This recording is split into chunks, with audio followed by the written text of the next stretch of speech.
राष्ट्रवादीच्या मदतीवरून विरोधक चांगलेच आक्रमक झाले। सरकारने शेतकऱ्यांना आणि जनतेला वाऱ्यावर सोडले। सरकार कुंभकडासारखं झोपलंय अशी टीका काँग्रेस नेते विजय वडेट्टीवार यांनी केली। भास्कर जाधवांनीही सत्ताधाऱ्यांना सत्तेचा माज आल्याचं म्हटले।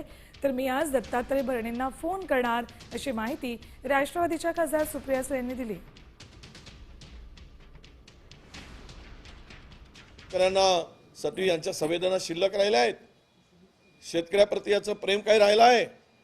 यांनी शेतकऱ्याला वाऱ्यावर सोडलं आहे। कुठे झोपले आहेत हे कुंभकर्णासारखे झोपले आहेत का? एवढं मोठा नुकसान होऊ नये जर केंद्राकडे प्रस्ताव केला नसेल, मागणी गेली नसेल, तर मला वाटतं हे सरकार केवळ बेमानी करून निवडणुका जिंकणं, सत्तेची खुर्ची उभवणं आणि जनतेला आणि शेतकऱ्याला वाऱ्यावर सोडणं एवढंच यांचं काम आहे।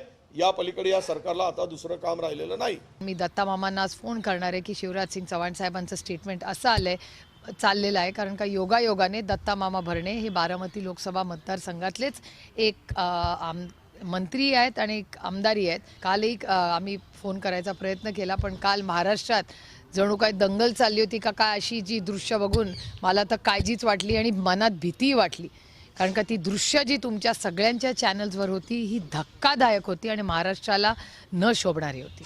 मी सांगितलं ना की महाराष्ट्रातल्या जनतेने आता विचार करण्याची गरज आहे की सत्ताधारी पक्षाला किती मॅन्डेट द्यायचा, किती त्यांचे आमदार निवडून द्यायचे। विरोधी पक्ष दुबळा होणं, विरोधी पक्ष संख्येनं कमी असणं, विरोधी पक्ष कमकुवत असणं म्हणजे लोकशाही दुबळी होते। देश विदेशातील प्रत्येक घडामोडींचे लाईव्ह अपडेट मिळवण्यासाठी आता साम टीव्हीच्या सर्व सोशल मीडिया प्लॅटफॉर्मला लाईक, फॉलो आणि सबस्क्राईब करा। तसंच सर्व नोटिफिकेशनसाठी बेल आयकॉन प्रेस करायला विसरू नका।